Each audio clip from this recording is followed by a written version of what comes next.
Card swiping machine. दोस्तों ये जो मशीन आप देख रहे हैं स्क्रीन के ऊपर, ये मशीन आपने ज़रूर बहुत सारे शॉप्स में देखी होगी। इस मशीन को कहते हैं पॉइंट ऑफ सेल टर्मिनल। दोस्तों इस मशीन के ऊपर पूरी डिटेल में मैं आज आपको इन्फॉर्मेशन प्रोवाइड करने वाला हूँ। क्या काम करती है मशीन, कितना बड़ा इसका मार्केट है, कौन है इसका मार्केट लीडर, क्या चैलेंजेस है। तो चलिए वीडियो शुरू करते हैं, जानते हैं इसकी पूरी डिटेल इन्फॉर्मेशन।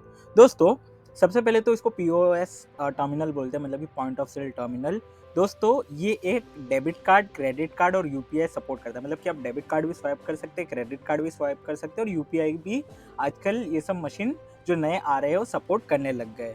दोस्तों इसको आपने बहुत जगह स्टोर्स पे देखा होगा, हॉस्पिटल्स पे देखा होगा, रेस्टोरेंट्स पे देखा होगा, मूवीज पे देखा होगा।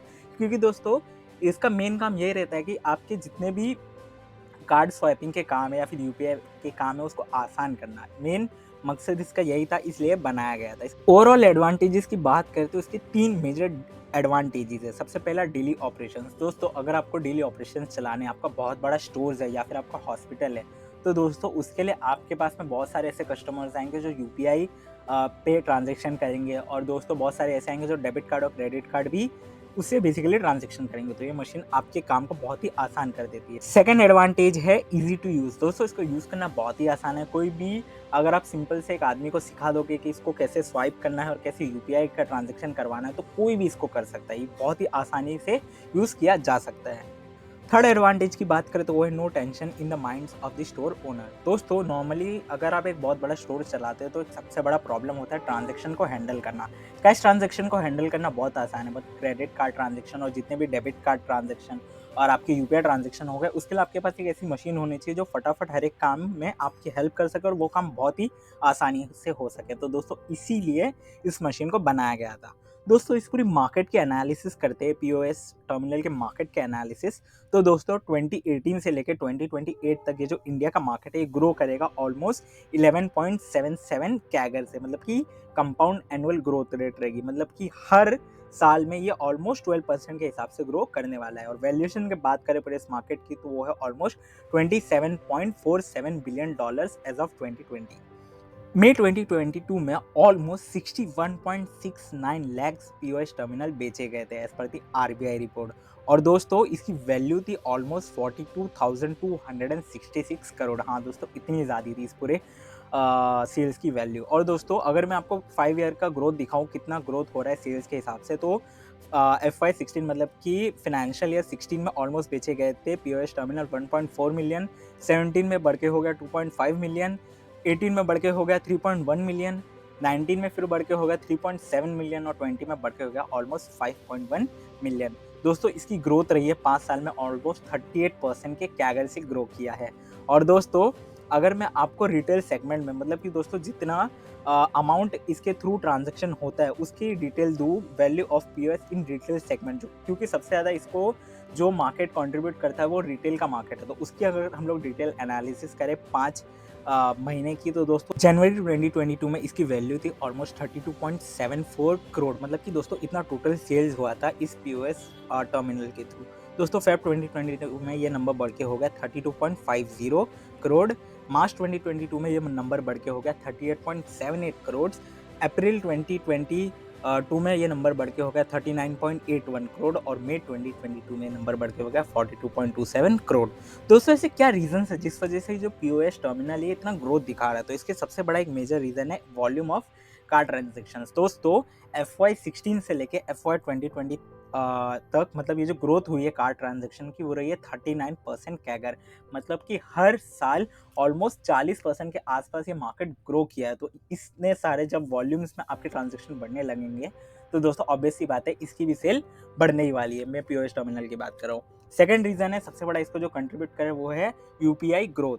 दोस्तों पहले पीओएस टर्मिनल जो रहते थे उसमें आप डेबिट कार्ड और क्रेडिट कार्ड के ही ट्रांजेक्शन्स कर सकते थे, यूपीआई ट्रांजेक्शन वो सपोर्ट नहीं करते थे। बट दोस्तों जैसे ही एनपीसीआई ने इस यूपीआई को पूरा लाया और किस तरह से पूरे इंडिया में इसको फैलाया गया, तो दोस्तों पीओएस टर्मिनल में भी ऑप्शन आ गया कि आप यूपीआई का भी सपोर्ट उसमें ले सकते हैं। और यूपीआई के ट्रांजेक्शन मतलब कि आप एक बारकोड दिखा के उसमें आप अपना पैसा ले सकते हैं। तो दोस्तों जिस तरह से ग्रोथ दिखी है यूपीआई में आफ्टर कोविड और बिफोर कोविड, तो ये भी एक बहुत बड़ा मेजर कंट्रीब्यूटर है जिस वजह से मार्केट इतने तेजी से ग्रो किया है पीओएस टर्मिनल का। सिटीज़ की बात करें तो कौन से सिटीज़ और स्टेट में इसकी सबसे ज़्यादा सेल्स हुई है, तो दोस्तों दिल्ली, मुंबई, हैदराबाद, बेंगलुरु, चेन्नई, कोलकाता, अहमदाबाद और पुणे को मिला के ऑलमोस्ट 35% टोटल पीओएस टर्मिनल बेचे गए हैं यही सिटीज़ और स्टेट्स में। दोस्तों मार्केट शेयर की बात करें तो इस मार्केट को कौन सबसे ज़्यादा डोमिनेट करता है, तो दोस्तों as per the first quarter 2021 की बात करें तो इस मार्केट को डोमिनेट करता है एचडीएफसी बैंक, जिसके पास में ऑलमोस्ट 19% का मार्केट शेयर। और दोस्तों सेकंड पोजीशन पे state bank of India almost 16% का मार्केट शेयर। और दोस्तों थर्ड पोजीशन पे आता है एक्सिस बैंक, जिसके पास में ऑलमोस्ट 13% का मार्केट शेयर। फोर्थ पोजीशन पे आईसीआईसीआई बैंक ऑलमोस्ट 13% का मार्केट शेयर। और फिफ्थ पोजीशन पे है रत्नाकर बैंक, जिसके पास में ऑलमोस्ट 13% का मार्केट शेयर। और दोस्तों अदर्स प्लेयर्स की बात करें तो ऑलमोस्ट उनके पास में 26% सेगमेंट, इस पूरे मार्केट का सेगमेंट उनके पास में है। दोस्तों इस पूरे मार्केट को अगर हम लोग ओवरऑल बैंक के हिसाब से एनालिसिस करें तो दोस्तों प्राइवेट प्लेयर्स जो है, प्राइवेट बैंक्स है, वो इस पूरे मार्केट शेयर को सबसे ज़्यादा लीड कर रहे हैं, फॉलोड बाय पीएसयू बैंक्स। दोस्तों फ्यूचर स्कोप और चैलेंजेस की बात करें तो सबसे बड़ा चैलेंज है कि इस मार्केट में एंट्री ली है बजाज फाइनेंस ने जून 2022 में और पेटीएम ने। और दोस्तों इन दोनों का डिस्ट्रीब्यूशन नेटवर्क हम लोग को पता है कितना ज़्यादा स्ट्रांग है। बजाज के पास में है ऑलमोस्ट बहुत सारे लोग के ऐसे नंबर जिनको वो बेसिकली लोन्स प्रोवाइड करते हैं। और हमने लास्ट वीडियो में देखा था पेटीएम के, जो मैंने बनाई थी, आई बटन पे लिंक आ रही होगी, कि किस तरह से डिस्ट्रीब्यूशन नेटवर्क स्ट्रॉन्ग किया है पेटीएम ने, और वो भी किस तरह से लोन प्रोवाइड कर रहा है। तो दोस्तों उन्होंने भी ये मार्केट में एंट्री ले ली है। ये दोनों प्लेयर बहुत ही स्ट्रांग है, तो आगे चल के हो सकता है कि बैंक से लोग मार्केट शेयर थोड़ा ले सके और ये लोग भी मार्केट में आगे बढ़ने की कोशिश करें। और दोस्तों फ्यूचर ग्रोथ की बात करें तो मैंने आपको पहले ही बताया था, इस मार्केट की ग्रोथ रही है ऑलमोस्ट 11.77% के सीएजीआर से अभी तक ग्रो किया है। और 2028 तक भी ये सेम ग्रोथ रहने वाली है ऑलमोस्ट, जो कि दोस्तों एक बहुत ही फिनोमिनल फिगर है। दोस्तों सेकंड फ्यूचर स्कोप की बात करें तो वो है shift of unorganised retail to organised retail. दोस्तों सबसे पहले तो हम समझते हैं दोनों में डिफरेंस क्या है। दोस्तों अनऑर्गेनाइज्ड रिटेल होता है जो आपके नॉर्मल किराना स्टोर्स है और आपके आसपास में जितने भी अलग अलग तरह के नॉर्मल रिटेल स्टोर्स है, उसको बोलते हैं हम लोग अनऑर्गेनाइज्ड रिटेल। ऑर्गेनाइज्ड रिटेल में आते हैं players like Reliance retail, D mart, ये दोस्तों एक पूरा ऑर्गेनाइज सेगमेंट हो जाता है। तो दोस्तों जो शिफ्ट हो रहा है ये बहुत अच्छी तरह से हो रहा है। और दोस्तों धीरे धीरे करके ऑर्गेनाइज रिटेल, बेसिकली जो प्लेयर्स है लाइक डी मार्ट और रिलायंस रिटेल, वो लोग इस मार्केट को कैप्चर कर रहे हैं। दोस्तों इस वजह से क्या हो रहा है कि मोस्टली डी मार्ट और रिलायंस रिटेल एक बहुत ही बड़े प्लेयर्स है इस पूरे मेजर इंडस्ट्रीज के। और जिस तरह से शिफ्ट हो रहा है ये हमको ये बात एकदम सिंपली समझ में आ रही है कि वो लोग को उनके जो भी ट्रांजेक्शन है वो बहुत तेज़ी से बढ़ेंगे। तो दोस्तों इसकी जो फ्यूचर है पीओएस टर्मिनल का, वो भी आगे चल के बहुत अच्छे से ग्रो करने वाला है, बिकॉज उनको नॉर्मली ट्रांजेक्शंस के लिए पीओएस टर्मिनल की ज़रूरत रहती है। और दोस्तों अगर आपने डी मार्ट और रिलायंस रिटेल के स्टोर्स में विजिट किया होगा तो आपने देखा ही होगा कि उनके पास में पीओएस टर्मिनल रहता ही रहता है। दोस्तों थर्ड जो फैक्टर है जो इसको सपोर्ट करेगा वो है card growth and UPI transaction growth. दोस्तों ये जो कैशलेस ट्रांजेक्शन, हमारी इकोनॉमी बेसिकली पूरा कैशलेस होना चाह रही है, इसका सबसे ज़्यादा फायदा होने वाला है इस पर्टिकुलर मार्केट को।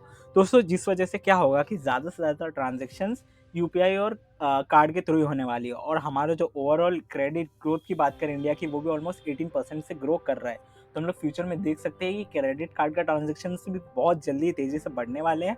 यूपीआई ट्रांजेक्शन तो बहुत तेज़ी से बढ़ ही रहे, तो दोस्तों हो सकता है फ्यूचर में ये जो मार्केट है और तेज़ी से ग्रो करे मोर देन 12%। तो दोस्तों यही था छोटा सा वीडियो जिसमें आप सभी को मैं इन्फॉर्मेशन पहुंचाना चाहता था इस पूरे पीओएस टर्मिनल मार्केट के बारे में। वीडियो अच्छा लगा हो तो प्लीज़ ज़्यादा से ज़्यादा लाइक करना, इस वीडियो को शेयर करना अपने फ्रेंड्स के साथ में, और प्लीज़ सब्सक्राइब करना इस चैनल को। Thanks for watching the video, keep sharing, keep supporting.